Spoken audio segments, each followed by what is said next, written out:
opportunity to reflect on my own personal experience as a Latino in the tech industry.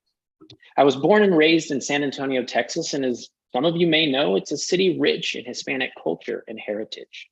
Growing up in this city, I never felt that my opportunities were limited, and looking around, most people kind of look like me. It wasn't until I got older that I started to put some thought into being Latino and what that meant for me, my family, and my career trajectory. Learning more about my family history, I discovered that my grandfather did not have more than a ninth grade education, and in fact had to leave school to help contribute to his family as a migrant farmer. Both my parents completed high school, but entered the workforce almost immediately as college just wasn't an option. Thinking about my role in tech and where I am today, to be honest, I feel like I accidentally landed here, landed in this industry. But I do feel that my culture and heritage, the family members in my life have played a significant role in getting me here. So while my experience is unique to me, today I'm excited to learn more about our guest by leading this panel discussion as Codeup honors Hispanic Heritage Month. So let's get started and meet our panelists. You see here we've got Daniel Guerrero, Misty Garcia, and Caroline Esquivel. Daniel, I want to start with you. Just tell us a little bit about your background, your cohort that you were in here at Codeup, and what you're doing today. Yeah, so thank you so much. I'm really excited to be here. A little bit about myself. I was born and raised in Colombia, and then I moved to the States when I was about 16 and came here for university. I was part of the Curie cohort, which was part of the data science. It was, I think, the third cohort from the data science class. And then currently I'm a data scientist at HEB. For those of you that might not be from Texas, HEB is kind of our regional grocery store. And so, yeah, that's kind of what I do now. Yeah. Who doesn't know HEB? If they don't know HEB, they need to, because HEB is awesome. All right. Misty, what about you? Hey folks, my name is Misty Garcia. I'm like a fifth generation Texan. My parents actually were in the military, so I moved around growing up, but my family's from San Antonio, and eventually we moved back to San Antonio when I was in high school. So I've lived here now for almost 20 years. And I went to Codeup. I graduated with the base cohort in our data science program, and now I am back at Codeup as an instructor. So, hi. Yeah, awesome. Familiar face, we work together every day. So Misty, welcome. Thank you for joining the panel. And Caroline, what about you? Yeah, hi, I'm Caroline Esquivel. I was also born and raised in San Antonio. So I've lived here pretty much my whole life. I started out I worked at Starbucks for almost 14 years. And I got really tired of that. So I was like, oh, I have to do something else. And so, yeah, I got really curious about joining the tech industry. I learned about Codeup. I was in the bio cohort. I graduated in 2020, in January 2020. And yeah, so now I work at Accenture as an application developer. So, yeah. Yeah, awesome. Well, thank you for that. Again, welcome to all our panelists. Daniel, I'm going to start with you since you gave the intros first, but curious to see what inspired you to pursue a career in technology, and how did you end up doing what you're doing now? Yeah, so I mean, to answer that last question, right, I wouldn't be able to do what I do now without Codeup. Codeup really gave me a lot of the foundational knowledge to have those technical skills. The reason why I was interested in to begin with, it was more of a personal reason for me. I kind of graduated with a biology degree, hoping to become basically the next David Attenborough and go explore the world. And that obviously didn't pan out very quickly. But soon after graduating college, I was kind of realizing that I had this degree, didn't really know what to do with it. There wasn't a streamlined process like I saw with some of my other friends that were in business, to say you get your degree, you go straight into an internship, and then you go straight into a job, and then you're kind of set for life. There wasn't that path for me. And so I tried different things. I kind of managed to get into a job doing marketing in the UK. And I realized that what really attracted me to the job was not so much should we pick the light blue or the dark blue for this banner, or should we look with this font or this font? It was really the analytics behind it, right? Can we do A/B testing, and can we figure out which one's more successful? Can we do analytics to figure out where is an opportunity for us to get new engagement and new markets? And so I kind of left that job with this still idea of not knowing what I wanted to do, but knowing that I wanted to do something that was more analytical. And they just happened to kind of come across Codeup and their data science, even though I didn't know that was a title at the time, was kind of the perfect blend of what I was looking for. And that kind of led me to going through Codeup and then getting my job today at HEB. Yeah, awesome. Kind of serendipitous. It all just kind of worked out, right? How it wasn't the plan initially, but it kind of worked out. Awesome. Thank you, Daniel, for that. What about you, Misty? Same question. What inspired you to pursue a career in technology? And you mentioned that you're an instructor now, so we know what you're doing now. But same question. Yeah. So my undergrad degree was actually in electrical engineering. And so I did that for 10 years, which was cool. And then when I was at the same company for 10 years, and then I realized that I needed something new, I needed to change. And I started looking at other electrical engineering jobs and just realizing that I wasn't excited about them. I wasn't really excited about electronics. I feel like I went into that field for, it was just something I wasn't super interested in. So like I had this like big reflection period where like I need to find something that I'm both good at, but that I'm also interested in, right? And that like kind of brought me into like this world of data specifically. So like we're talking about tech, but like specifically I was really excited about the world of data. Like it's like such a growing field, an innovative field. Like everybody has data that we need to be like analyzed in some way. And it just like brought a lot of excitement. It could be applied to a bunch of different fields, right? So then I found Codeup, which I know when I first found Codeup, I was a little like, oh, like I hadn't heard of like too many like boot camps and like their success rates. But as soon as like I visited the campus and like got to talk to people and their energy and their excitement about this program, I joined and I loved it. After Codeup, I worked as a data analyst at a kind of like a local startup. And then I tried a senior data engineer job for a little while. And eventually I came back here so I could pass on all my data knowledge that I've learned to other people. And it's been an adventure and I'm really enjoying it. So. Awesome. Thank you, Misty, for that. And Caroline, same question to you. Okay. Yeah, so I know I mentioned I worked at Starbucks for a long time, and when I started doing that, I was really young, and it was like I was passionate about coffee, and I loved being with the customers, and I loved all of it. And then I got to the point where I didn't love any of it. And I was like, wow, this is not fun at all anymore. And so I had to like reevaluate my life. And I was like, also, I have to find something that, makes a little bit more money than they pay you at it. So, yeah, I was talking to some people and they mentioned Codeup and like all the great things about tech. And I had never really considered it before people started talking to me about it. And it was really the only thing that people had suggested to me that really like caught my interest. So yeah, and then hearing what Codeup had to offer, like really made me want to go for it and pursue that technical career. And yeah, I found it to be really beneficial and a lot more fulfilling so far. Yeah, it sounds like an impactful part of your life kind of story and making those decisions to follow and pursue a career in tech. So yeah, thank you for sharing that. Caroline, I'll stay with you here and ask kind of the next question. And we'll talk a little bit more about kind of your experiences and identities, but I wanted to talk about the term Hispanic, the term Latino, Latina, Latin. Do you identify with these terms? And if so, like, what do they mean to you? Yeah, I definitely identify with them.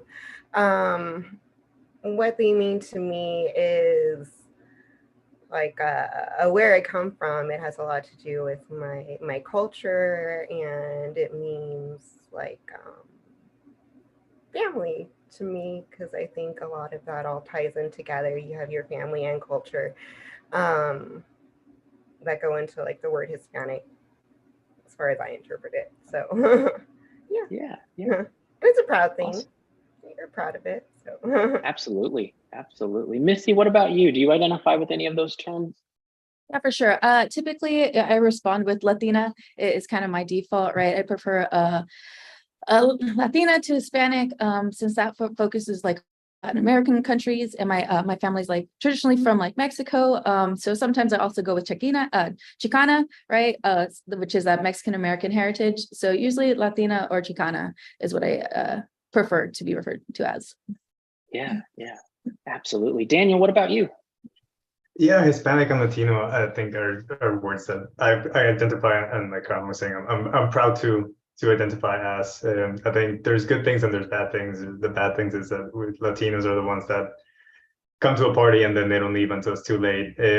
But the good thing, that was when I first came to America, that was the first thing that kind of impacted me the most, is that when people invited you to a party, there was a start time and an end time. And most of the times from where I grew up, there was no end time. You just keep going. So that was one of the things that kind of jarred with me the most when I first came to the States. But it's also, like Ryan was saying, a lot of family, right? Like it's this environment of being there for each other. It's also this sense of food and culture, of just kind of dedicating more quality time to come some of those other aspects of your lives. Yeah, absolutely. I prior to kind of this, I mean, over the last couple of years, I've had to kind of think about how it resonates with me and what I've typically said Mexican American, but to Misty's point, kind of Chicano, right? But Hispanic, Latin American, like whatever it is, like it is something more, right? It's special. It's your family. It's where you're from. It means something, and it means something different to all of us. So, Daniel, I'm going to stay with you because this is kind of relevant to kind of your story. You're not originally from the United States. I think you mentioned you're from Colombia, right? So what do you wish that people understood about your experience as someone, who's Hispanic, Latino, living in the United States? I mean, there's a couple of things, right? The first one is that people, whenever they're thinking, they say, I say, and that has always been a joke or a point of contention for a lot of my coworkers. There's also a lot of kind of negative connotations, I think, that are sometimes associated with Hispanics or Latinos, especially like for me coming from Colombia, because of some of how the TVs or like movies portray like Colombia, right? Like Narcos was kind of right coming off or really taking off when I moved to the States for the first time. And so as you can imagine, there was a lot of connections there that I didn't find valuable. I didn't find or I certainly didn't appreciate. And so one thing that I always kind of try to tell people is visit the place, right? Like I would love to kind of show you or like bring that sense of what is the good parts of Colombia for me particularly, like, right? Like it's the music, it's the food, it's not necessarily the drugs.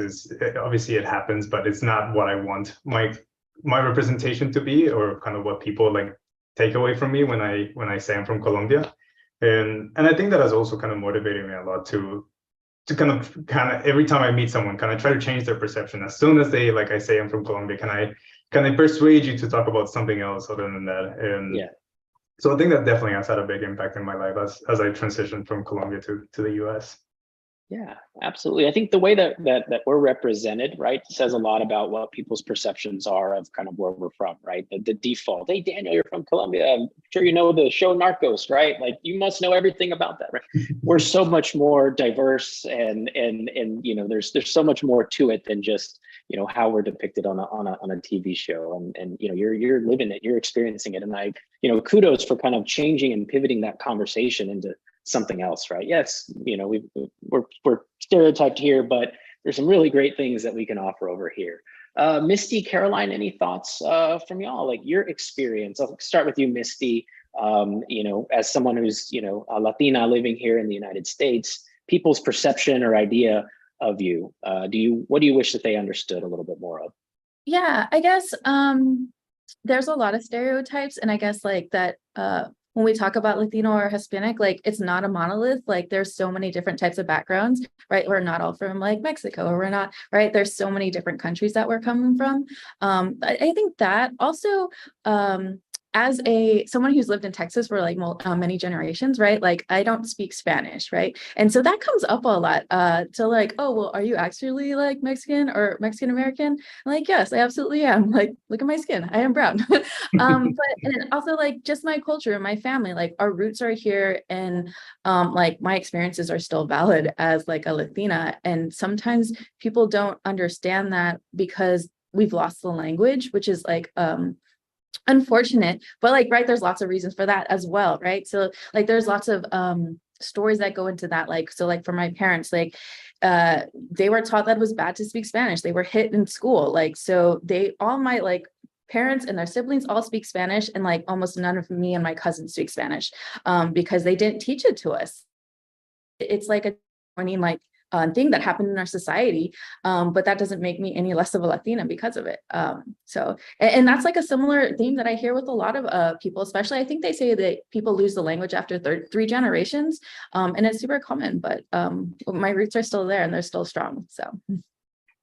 Yeah, that's awesome. I can definitely relate to that. I'm not bilingual as well, and I kind of questioned myself again leading this panel, right, to celebrate Hispanic Heritage Month, and kind of doubting a little bit, well, why not, right? But when you look back at kind of family history, very similar to kind of what you stated, Misty, my grandparents, experienced that same challenge, right? Speaking Spanish was not acceptable, right? Speak English, and that really kind of filtered down to me. So Caroline, what about you? Yeah, no, Misty said exactly what I was thinking too. Like I don't speak Spanish.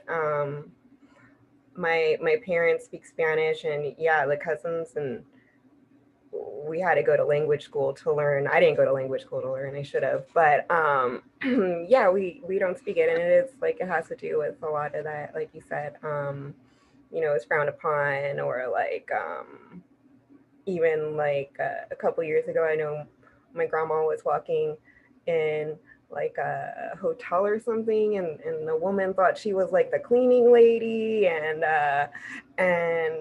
so yeah, they try not to get the kids. They're trying to get that sort of racism away from the kids. So yeah, yeah, absolutely. I mean, I think we have generations of folks that have experienced at a different American experience, right? And what's really kind of positive to me is like we're all sitting here today talking. We all are in this industry, tech industry, right? How did we get here? Different paths sparked interest somewhere along the way, but we're here and we're talking, right? And we're sharing our knowledge and our information. Next question is more kind of around like, is there anything that you've experienced that's a little different working in the industry, right? Like because you're Latino, Latina, like does tech, is there really something there that you feel or that you've noted based on your experience of working in this industry? Now I'll start with you, Misty. Cool. Yeah. So I think, right, we have a nice benefit where we live in San Antonio, and there's a lot of brown people here, a lot of Hispanics and Latinos. But I do see like there's not like in leadership in tech industries, I do see like there's not a lot of leadership that looks like me, both like in the color of my skin and in my gender, right? So like even just seeing as in leadership in tech is even more rare. Like I looked up a stat that I think it said 8% of Hispanics and Latino make up the technology field in the United States, and then for Latinas it's 2%. So really small numbers. So I think that affects us like having role models that look like us, or knowing that like we can do something, or we can get into this field when you don't see anybody that looks like you, or like somebody that like, okay, like went through some of the same hurdles that we had to go through to get through here. So that makes it difficult sometimes. And I feel like when you don't realize that you don't have those like kind of role models to look up to, or those mentors that like look like you don't realize how much you're missing. So like that's something I feel like we have to be like conscious of, like, okay, like, but no, I do belong here, and I can find mentors and still move up, and that I do belong. So Yeah, that's awesome. I couldn't agree more. Daniel, what about you? No, I would echo everything that Misty said, because I think even in my field with like HEB, there's not that many people that are Hispanic or identify themselves as Hispanic or Latino, and it makes it really hard for different reasons, right? Like Misty was mentioning, either just seeing as a role model from upward trajectory, or having that mentorship, or even just that collaboration, right? I think I personally find it a lot easier to connect with people when we identify, oh, we have those similar kind of backgrounds or those similar experiences, and I found that it's a lot more scarce. At least from my personal opinion, from what I've seen, like in some of my old jobs, it would be a lot more common for me to find more people that kind of identify as Hispanic or Latino. that has been one thing that I've noticed ever since moving to tech, is that it's definitely not as widely represented as in some of the other jobs or some of the other companies that I've been to. Yeah, I've similar experience. I mean, even living in San Antonio, born and raised, where I kind of mentioned at the onset, like everybody just kind of looks like me. I never really felt, out of place, but there is a difference in tech. You've got, you start to kind of notice and realize like the landscape's a little bit different. So I think representation again is important, to Misty's point, and to kind of what you said there, Daniel. Caroline, what about you? Yeah, there's a lot fewer of Hispanic people in the tech industry where I am. But as far as like being treated differently, like better or worse, the same. It's the same. But yeah, it's I haven't really missed like any personal connections or anything working with them. But yeah, you don't really have that cultural background that you can kind of vibe off of each other with. So Yeah, that helps. Speaking of kind of cultural background and things that you vibe with each other with, this is kind of a fun one, but what are some of the things that you like to kind of celebrate about your culture and heritage, things that are unique to kind of where you come from that are really, really special and important, stuff that you share? Misty, I'll start with you. You had a smile on your face, so it made it seem like you had a thought. Oh, I don't know, just family. I think just getting together with your family is so important, right? Like these big family celebrations. Dios de los Muertos is coming up, right? It's October. So I think everybody knows that you see the altars and stuff that people make, or like if you've seen like Coco and stuff like that. But lots of times we just go to the cemetery and we bring food and we eat at the cemetery, right? And celebrate our ancestors. And I feel like it feels so less lavish than like sometimes what you see like advertised. And you don't just hear people like eating in cemeteries, but no, they're celebrating our ancestors, and I'm looking forward to that coming up. So yeah, that's November, beginning of November, is that right? Yeah, awesome. Daniel, you've got kind of unique, you're coming from Colombia, right? You talked about a little bit, we wish people knew more about me because these are really great things. What are some of those things? Yeah, I mean, for us, or for me, a lot of my emotional stability relies on the soccer team or the football team, and when they're doing well and then when they're not doing well. But it's also a lot about the food. I think that's kind of what it's the food and the family, right? Which usually go together. You don't usually are eating by yourself, or you're not just meeting your family. You're usually eating together, and I think those are the really sacred moments that I think it's just a lot of quality time, and it's about, I don't know, it's the great things. It's about hearing the gossip of like your cousin and what is your uncle doing that shouldn't be doing, but then you're celebrating over like an empanada or arepa or like an asado.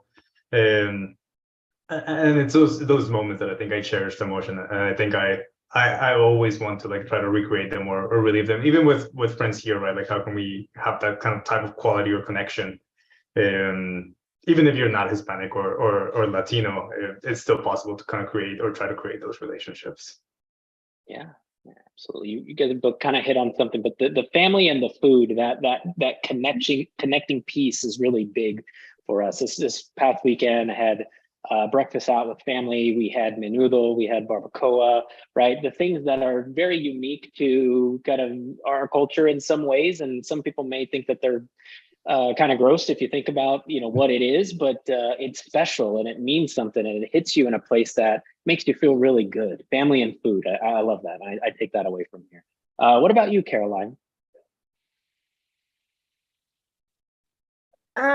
Yeah, same as the family and food. A lot of traditions we try to keep alive, like playing loteria every Christmas or Thanksgiving, and like we always have a piñata, and like we always make tamales, and we're not very good at any of these things, but we still try, and it's always a lot of fun. And yeah, keeping traditions alive, right? I think that's really important. Doing the making the tamales. I'm thinking of my grandmother making tortillas, right? Homemade tortillas right now, and really wishing that I knew how to do that, right? And it's not too late because I'm lucky enough that my grandmother's still alive, right? And like learning these skills to kind of carry on and pass on, I think is It's really, really important, or else we just kind of get lost and we get assimilated into kind of the masses, right? Something that people didn't know living in San Antonio, Fiesta. Fiesta is big, right? We spend an entire 2 weeks celebrating and partying here in the city of San Antonio. Do you guys Fiesta? Yeah, yeah. See some smiles, so I do think that you somewhat Fiesta. All right. Now you've all touched on this a little bit as we've kind of answered some questions, but curious, to kind of get a better sense of how you feel that kind of better allyship towards you as a Latino, Latina, Hispanic. What would that look like to you, whether it's at work or kind of in society? Thinking about that type of allyship, what does better allyship for you look like? I'll start with you, Daniel. It's a great question, and I honestly don't probably have a great answer for it. I think something that Caroline mentioned earlier that I think was a really good point, right? Just because, at least personally, we don't see a ton of representation in the industry doesn't mean that people are treating us any differently. I have never felt that I'm being treated differently because of my heritage or my representation. It is just that gap of like friendship, I think, or kind of camaraderie that is missing for me. But like I said, like I think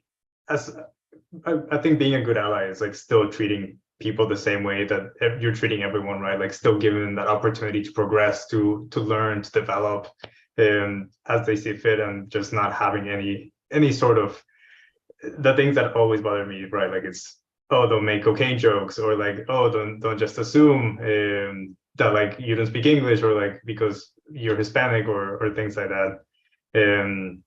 I think that's what being a good ally looks like. Yeah, I agree. Misty, what about you?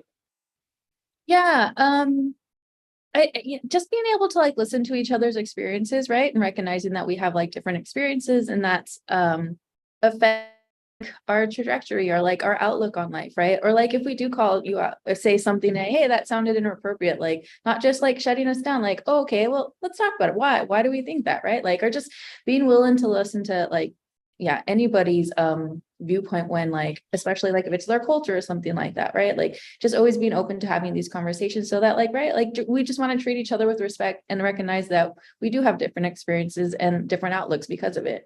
But yeah, so. Yeah, I love it. I couldn't agree more. Caroline, what about you?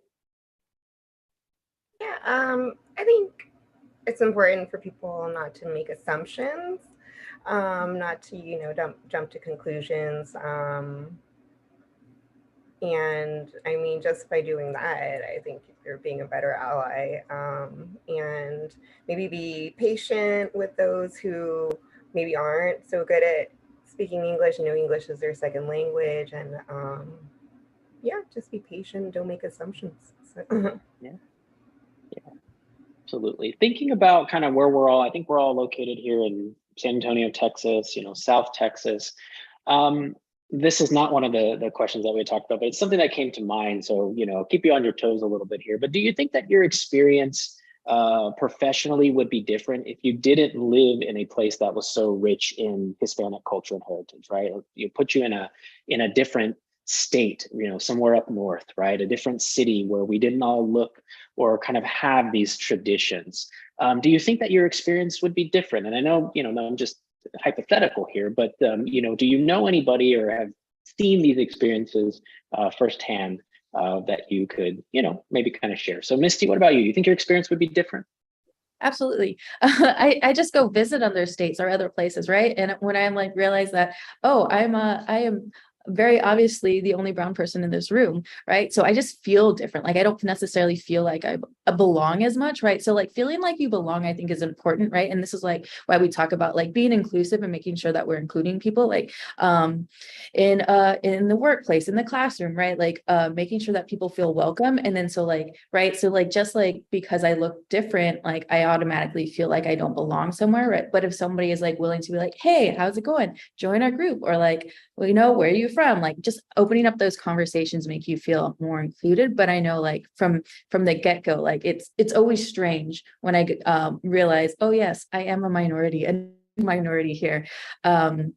it's kind of jolting. So Yeah. No, that's a great point. I've kind of had similar experiences traveling. My wife and I, we travel, all over the US, and there's those times where sometimes I do have to take a step back and wow, like, this is a little different, right? And if I lived in those places, I would hope that I would have a similar experience that I have here, right? Living in South Texas, but it's kind of, everybody has to kind of be aligned and mutually make those efforts. Caroline, what about you? Do you think that your experience would be different?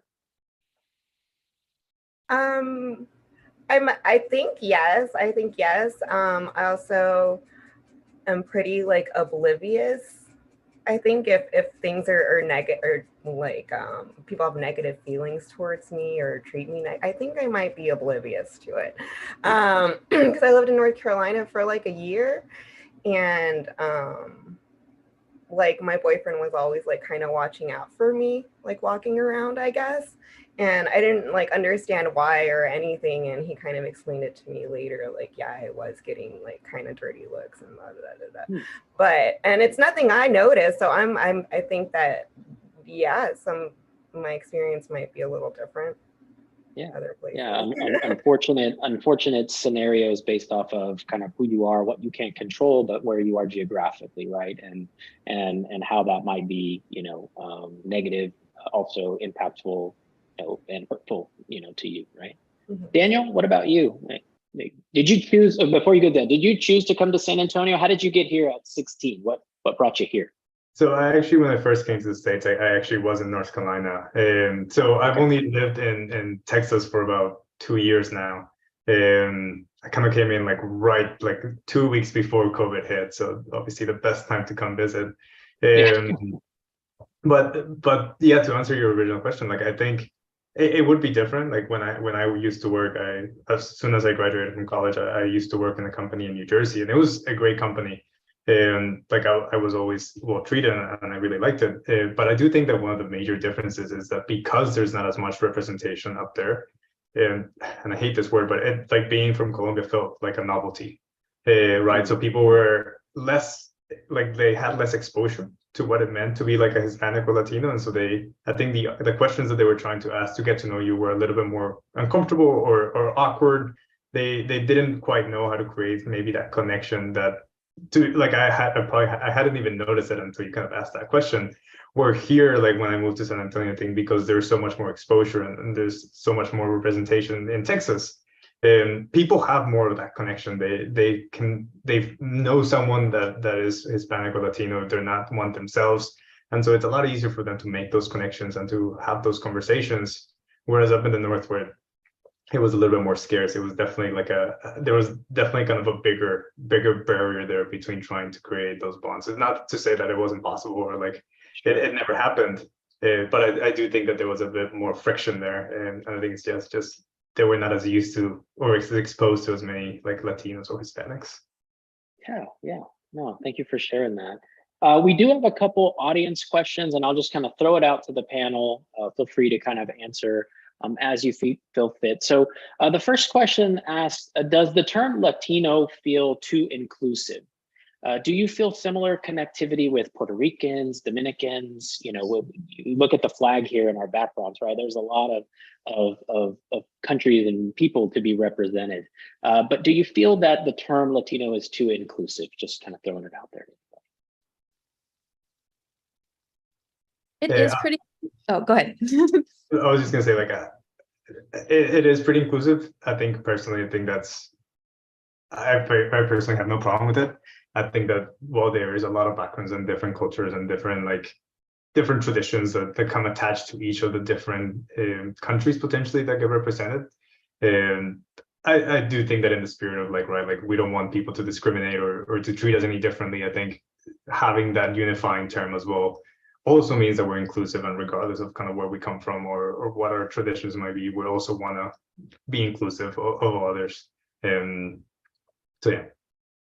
yeah. Misty? Yeah, no, I agree. It's very inclusive, but yeah, I still like a marginalized community. Like we're all still marginalized communities that like face like a similar situations and still have a lot of like these similar culture, like of like family and food and stuff like that. And that's why I guess also when I introduced myself, I talked about like I go by Latina, but also Chicana. So like, so I have like that big broad one, but I also like kind of like focus it down as well. But I think both are important for different reasons. Yeah, absolutely. Caroline, any additional thoughts on that? It's okay if you don't. No, yeah, I never really thought about it. As far as like how I feel like if I relate to like people from different countries, like I feel like my family is from Mexico. Like I have family in Mexico, and I think that's different than like Daniel's family from Colombia. There are slight differences in our food and stuff. So yeah. But, yeah. Good. Awesome. We have one more. This one's pretty targeted to technology, and I really like this question. So I'll go ahead and read it. It says, we often talk about the importance of people building technology representing the people using the technology. Have any of you found opportunities to positively impact the tech that you work on as a Latino person? Daniel, I see you nodding your head, so I'm going to toss it over to you. I mean, for me, it's kind of, it is a good question. And I think for me, it's really relevant, right? Because a lot of what I do in my job today is trying to understand customer analytics and how like everyone's shopping at HEB, right? So, and within that, there's a lot of layers and a lot of complexities. And a lot of the things that I've started to pick up is there's different patterns, right, for different shopping behaviors. But there's definitely a very clear Hispanic shopper. It's not clear to us, or it's not clear to the business, but it's how can we kind of what my day-to-day is always like, how can we like as a passion project make this like more authentic? How can we make this experience better? How can we kind of put the products that we want to see on the shelf so that it's easier for the customer to find it if they're looking for those? And along the same lines, how can we use technology then to figure out what are the products that we can get people that are not necessarily identified as Hispanic or Latino to also start experiencing some of that culture, right? How can we create products and advertise them on the shelves to kind of get more people into the culture and into the food and things like that. So for me, like it's on a daily basis, something that we try to do.